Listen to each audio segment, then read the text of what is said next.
บ้านสวนกลอฮารากลอชราเออจะเปลตะบือเปลตะรึบอันไหนอ๋อ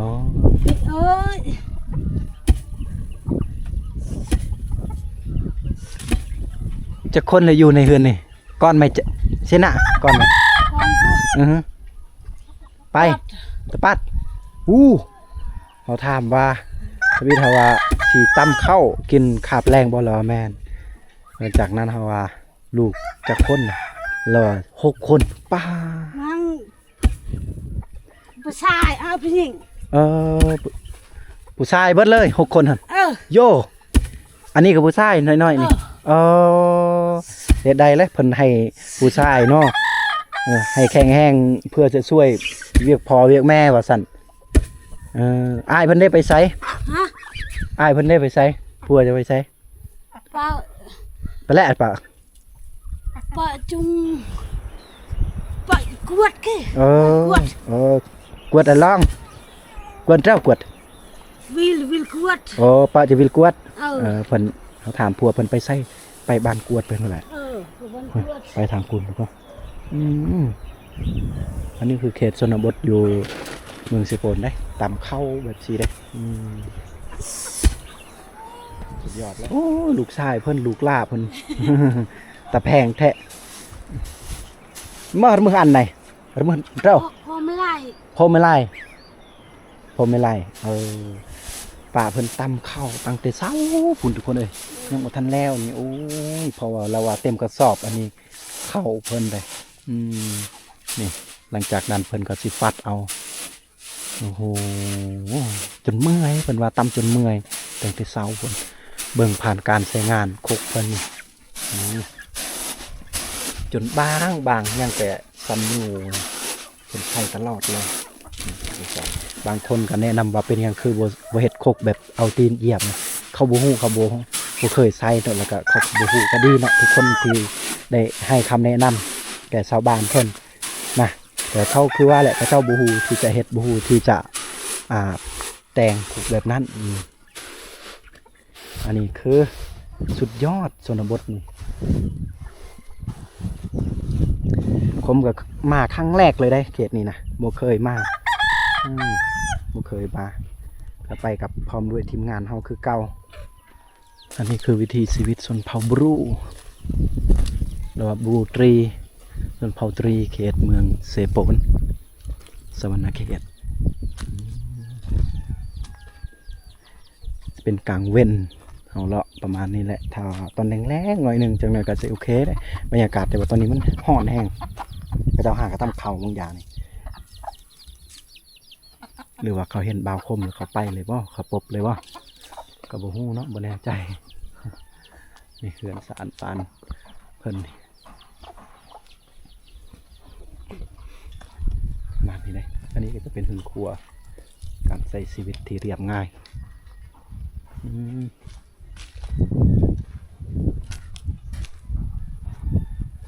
โอ้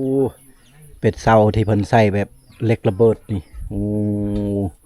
ใส่เป็นประโยชน์มันก็สิทนแหน่ต้นไม้ที่ธรรมดาปกตินี่อันนี้คือบันไดเพิ่นเฮือนนี่ขึ้นเฮือนเนาะโอ้สุดยอดเลยก็บางครอบครัวก็สิเป็นเฮือนใหญ่ๆบางครอบครัวก็จะมีเฮือนน้อยๆแน่แต่ว่าเบิ้งเฮือนนี่ก็โดนเติบได้ประมาณ10 ปีแล้วอายุการน้ำใสเฮือนอะไรนี้ทุกคนบ้านนี่ก็กว้างเติบได้โอ้โหมาจังสีอ้อมหอบกะพุ่นไปหอดพุ่นทุกคนไปบันไดเฮือนหลังนี้ก็เจ้าใส่เป็นโยมได้โมเมนต์เล็กอันนี้จะเป็นโยมเขาเฮ็ดเป็นคันไดเลยเราจะกลุ่มด้นได้หาเปลี่ยนแต่ไม้ตัวนี้ถ้ามันหักเปลี่ยนแต่ไม้ตัวนี้แต่ตัวนี้โทษหลายปีหลายชั่วอายุคนไปแหละใส่ลายรุ่นไปแหละตัวนี้จะเป็นบันไดโยมเลยมี3 ประตูเนาะทางเข้ามี1 2แล้วก็ทางพุ่นแน่โอ้เพื่อนอะไรนี่โอ้ยนี่อ อมหอบหมู่บ้านเพิ่นทุกคนเลยสุดยอดบ้านแบบเงียบเงียบเลยเรียกว่าเขาจะเอินแบบสรุปอุทีเรียบง่ายยังแบบเดิมอยู่ตำเข้าใส่ชีวิตแบบปกติเลยโอ้ยลมพัดเย็นทุกคนเลยสุดยอดเลยพาพ่อแม่พี่น้องเลาะเบิงเนาะหมู่บ้านเพิ่นชนบทบ้านเพิ่นบางที่พ่อแม่พี่น้องเคยเห็นเนาะหรือว่าเคยไปก็เป็นได้บางทีก็เคยเห็นในสองอื่นก็เป็นได้เนาะต้องขอบใจทุกคนที่ได้เข้าเบิงเนาะในสองคมเผากระโดโย้ยอันนี้คือวิถีชีวิตกระเจ้าเขตชนบทเมืองเซโปน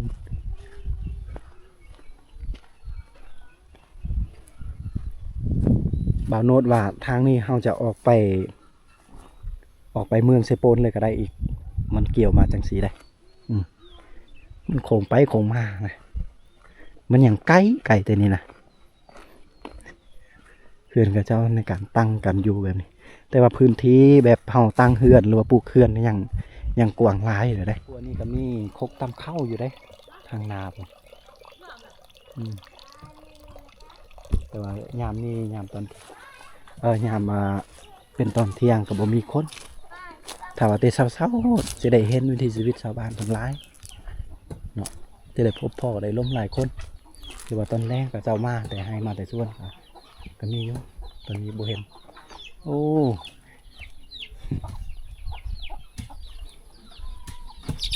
กลอกชะรอภาษาคมชนเผ่ากระโดกะเอิ้นว่ากลอกชะรอตำเข้าประชายาแนวได้ภาษาพวกเจ้าทางนี้เอิ้นตำเข้านี่กลอกชะรอคือกันบ่อ๋อกลอกชะรอเต้ชะรออีสังตัวนี้ชะรอเท่าไหนแต้ง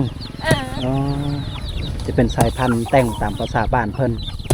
ชะรอแต้งแต่ว่าเขาแต้งอีหยังประมาณนี้ถ้าแปลตรงๆและดุงหยาในอ๋อโอ้อยู่พุ่นเนาะเพื่อนอยู่ลุมเพิ่นได้ส่งโมเดิร์นเพื่อนเพิ่นเพราะว่าบ้านเพิ่นบ่ได้มีไฟฟ้าหรือว่าบ้านเพิ่นบ่มีห้องซีแบบต้องใส่จักรกระส่วนจักรน้ำมัน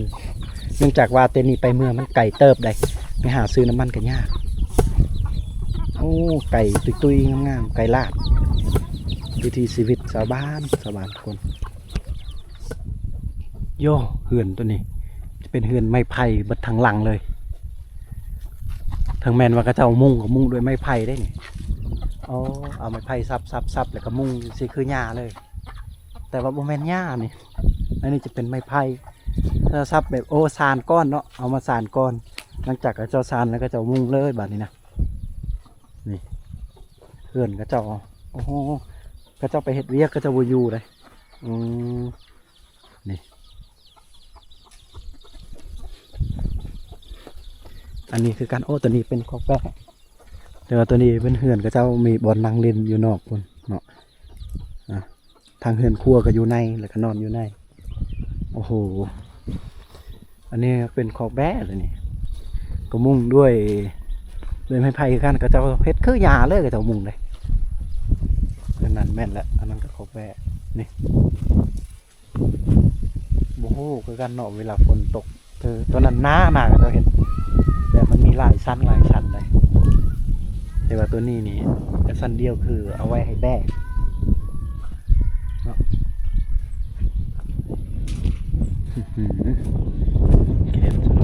คักอยู่กว้างสุดยอดบ้านเพิ่นนี่มีเป็นพื้นที่ที่กว้างหลายอ้อมหอบภูสูงภูใหญ่ๆกว้างเป็นพื้นที่เลยพื้นที่บอนนี้ก็ปลูกสร้างบ้านยังก็ได้เนาะสร้างเฮือนยังก็ได้บางบ้านจนบ่มีพื้นที่ที่จะตั้งบ้านได้ปลูกเฮือนได้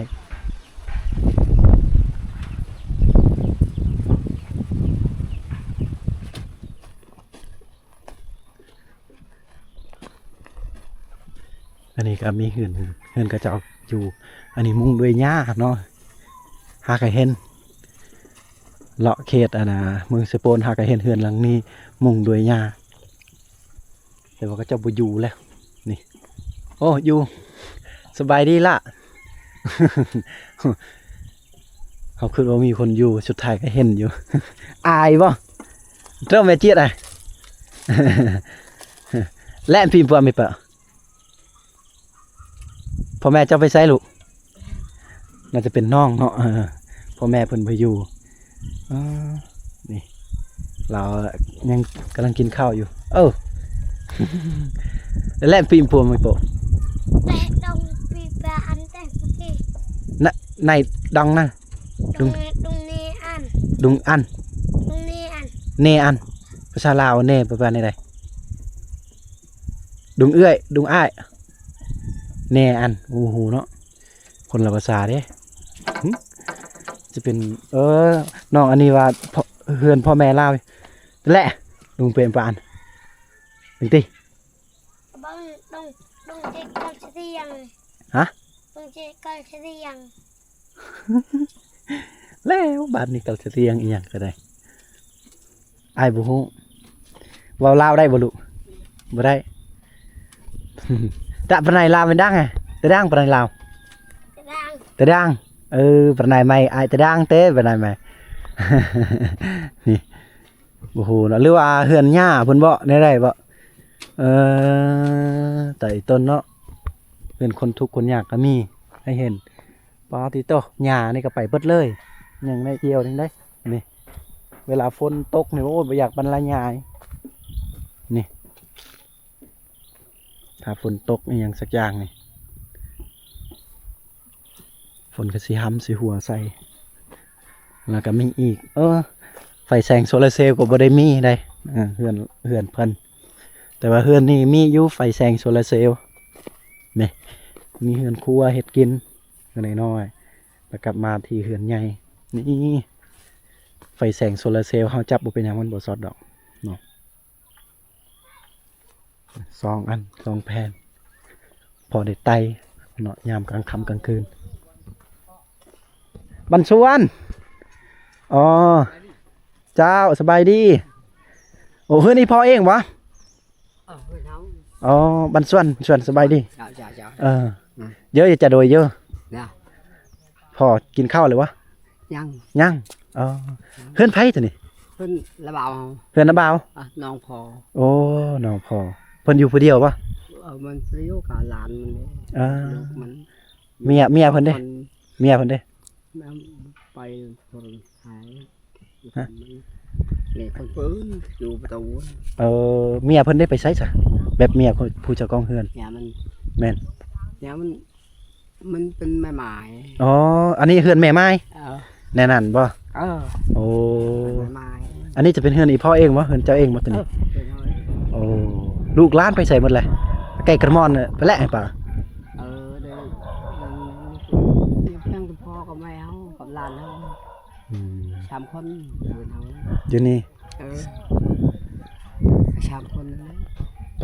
าษาลาวกับภาษาเวียดฮู้บ่ภาษาเวียดก็ฮู้บ่ ลาวชาวเวียดถือกัน ฮู้คือกันหมดเลยเตียงเวียดกันหน่อยเดียวฮะ ฮู้ได้นึงเนาะแต่นี่ไปเวียดไกลบ่เฮาออกทางนี้ไปเมืองเวียดเลยไกลเอ้ยเนาะเราไม่เคยไปมา ไปเยอะออกทางโก้เลยออกละโก้ได้เลยเวียดชายแดนเวียดเลยออกมาดองเลยทางเลยเก่าเลยจะออกมาดองเลยก็ได้เลยมาดองทางเลยเก่ากันครอบครัวของกระเจ้าเนาะอันนี้เป็นเฮือนครัวแม่นวะตัวนี้สุดยอด หมู่ลาดเพิ่นนี่หมู่บักใหญ่เลยโธ่อันนี้ไอ้มุ้งภาษาพ่อนี่หมู่นี่เอิ้นอะไรตัวหมู่นี่ลีกลีกไม้นี่ลีกแบะนี่แบะโอ้ไผอะไรอยู่เฮือนเน่าอัดดังดองนี่แม่โอ้แม่ของอีพ่อวันนี้ แสดงว่าเรายังมีแม่อยู่โอ้โอ้โอ้โอ้โอ้เอาเขาบอกขอบใจหลายๆพ่อ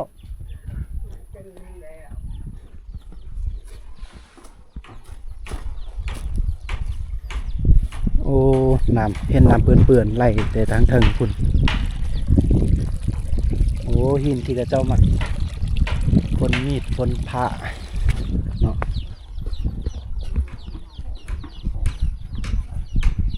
คนเตาคนแก่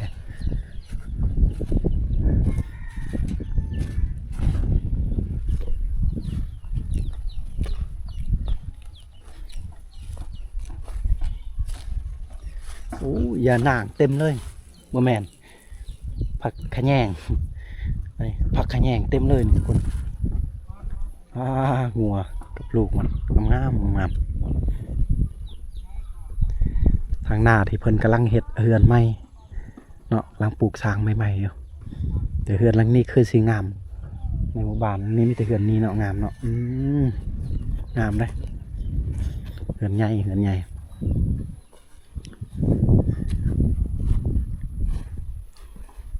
หญ้าเขียวเลยสุดยอดแฮง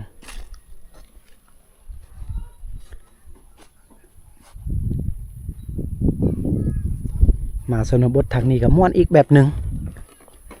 ไปชนบททางสมุยก็ม่วนอีกแบบหนึ่ง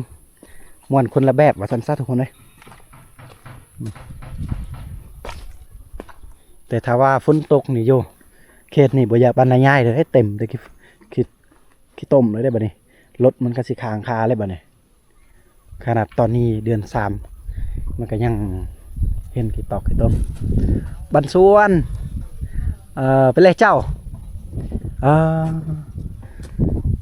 จากคนเลยอยู่เฮือนนั่นนี่แม่กระเยาะไหมตัวมั้งกระเยาะไหมกูอาตะกอนกู เพิ่นเขาว่าจากคนเลยอยู่เฮือนหลังนี้แม่เพิ่นว่าอยู่แต่ผู้เดียวลูกขึ้นได้บ่ลูกขึ้นได้บ่บ่เฮาขึ้นได้บ่ขึ้นลินอยู่ทางนี้ขึ้นได้บ่จอนดุงเตะจอนน่ะเฮาต้องว่าภาษาเพิ่นแน่เอาว่าสิขึ้นได้บ่เพิ่นบ่ฮู้ได้แต่ว่าภาษาชนเผ่าแน่จักหน่อยนี่เฮาขึ้นลินเฮือนเพิ่นว่าเพิ่นอยู่ผู้เดียวเนาะเฮือนลูกชายเพิ่นอยู่พุ่นไปแล้วเจ้าไปว่าเอาล้านนี่นี่ล้านไม่เบี้ยเยอะล้านไหมเจ้าไหมใบเยอะเนาะเฮาว่าล้านนอนหรือบ่ล่ะนอนแล้วเฮ็ดอยู่กินผู้เดียวเลยอยู่นี่โอ้คือนี่คือเตาไฟใช้ชีวิตแบบบ่หุ่นวายกับไผเยอะอย่าตาลสไลเยอะตาลสไล con của ta ไม่เป็นไรเจ้าเพราะว่าทางให้เรียบร้อยแล้วว่าเพิ่นว่าลูกเพิ่นไปทางเพิ่นเอาหลานก็ได้คือว่าลูกหลานเพิ่นเลี้ยงเนาะกินอยู่น้ำลูกน้ำหลานอัดยาลังไก่โอ้กอกคือคักเทคบอกแม่ จะเป็นกอกน้อยๆเนาะนี่กอกสมัยตะกี้ได้เนี่ยโอ้จะเป็นกอกดำๆน้อยๆทุกคนแต่ว่าบ่ได้ฮ้อนได้ทั้งแม่นว่าอันน่ะหลังคาสังกะสีเพิ่นใช้แต่ว่ามันบ่ฮ้อนได้เย็นเย็นแห้งแหนมเบิ่งธรรมชาติทางพุ่นสุดยอดมีแต่ภูผ้าเลยนี่แหนมเห็นใดเลยทางพุ่นทุกคนมีแต่ภูเลยจังซี่สุดยอดนี่โอเคทุกคนหลังจากที่เราได้เบิ่งวิถีชีวิตแม่เนาะอันนี้คือเฮือนแม่เฒ่านี่ในการมุงหลังคาเฮือนก็ต่ำๆเพียงดึงได้นี่เอาประมาณนี้แหละเราก็จะได้ลงจากเขื่อนเพิ่นได้นี่จะได้หับได้ชมงัวกินหญ้ากำลังเคี้ยวๆอยู่ถ้าฝนตกคือคมเว้าแหละมันก็สิเละแน่ผมเอาลงดีได้คือมันได้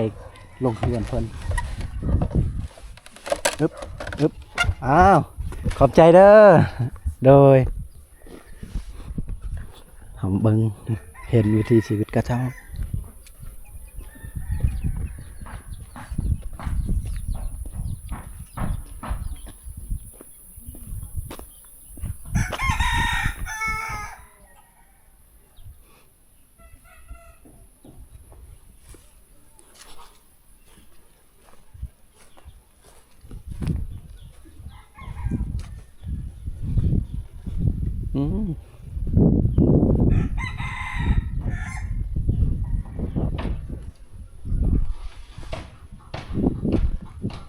ส่รถจักรเวียดมาแต่นี่ทุกคน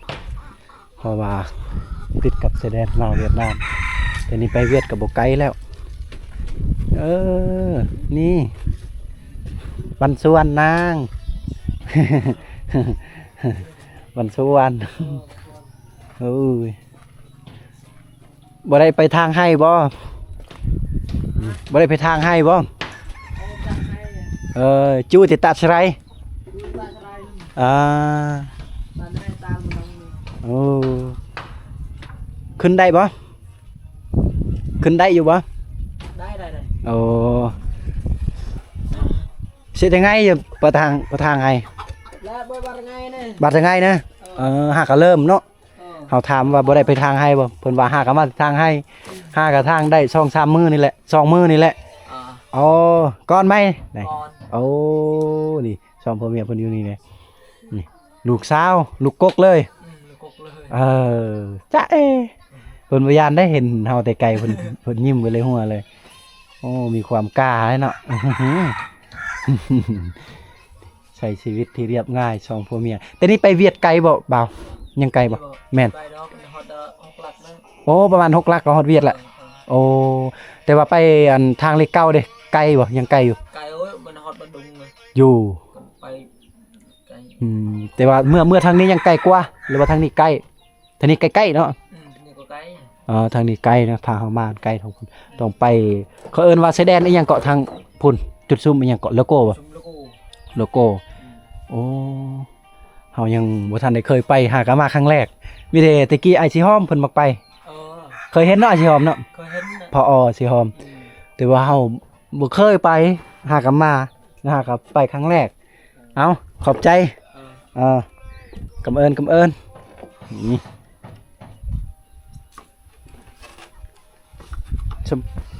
สมพอเฮาจึงเห็นว่าเขาเจ้าใช้รถจากเวียดนามมันอยู่กับใกล้กับชายแดนลาวเวียดนามแน่จักหน่อย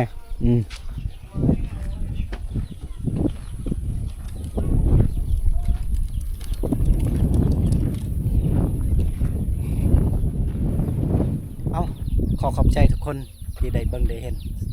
คลิปในหมู่บ้านที่คมได้พาทุกคนได้เลาะได้ชมเนาะก็จะเป็น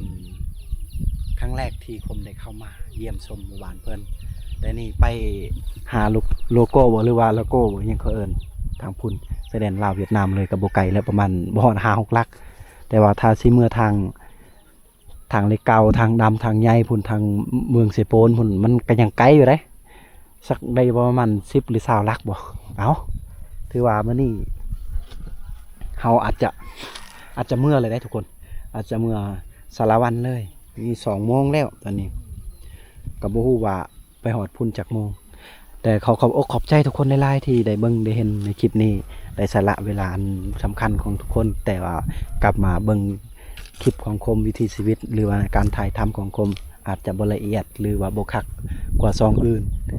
แต่ก็ต้องขอบใจทุกคนที่ได้เบิ่งนะเอาขอสิ้นสุดอย่างเท่านี้เด้อทุกคนกลับว่าสบายดีทุกคน